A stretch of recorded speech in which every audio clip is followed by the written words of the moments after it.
Aurren irea proiektuan, 55 haur baino gehiago bildu dira hemen lehenengo kontseiluan, hilabetero bilduko dira 3 ikastetxetako ordezkariak. Azaldu duzu pixka bat zein den honen helburua?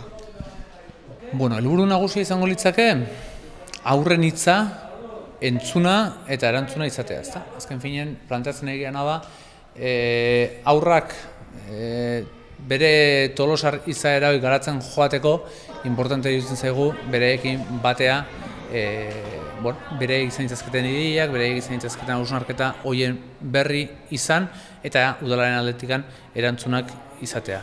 8-12 urte arteko aurrekin egin nahi dugu lan eta esan bai guraso eskolen aldetikan jarrera oso positiboa izan dela.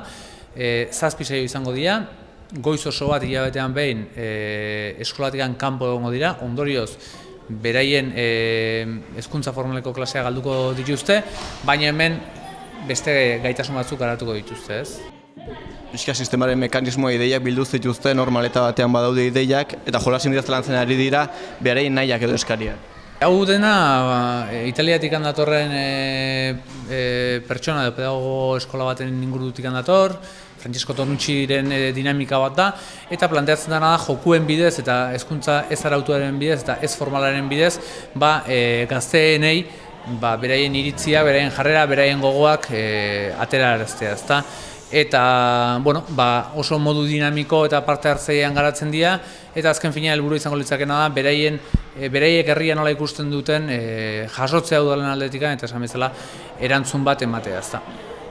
Lehenengo saio hauetan beraiek non jolasten duten eta aixian nun garatzen duten izango da galdera edo izango da jardunaldian arrazoi nagusia, eta honen bidez ikusiko dugu gero jardunaldi azkenekoan maiatzean egingo den udalari egingo zaion aurkezpen ofizial hortan ateratzen diren egitasmo horiek nola atera daitezken edo nola garatu daitezken, ezta? Argi daukaguna gauza batzuk egingarriak izango direla eta egingo ditugula, eta egingarriak beste batzuk agian ezingo dira gauzatu,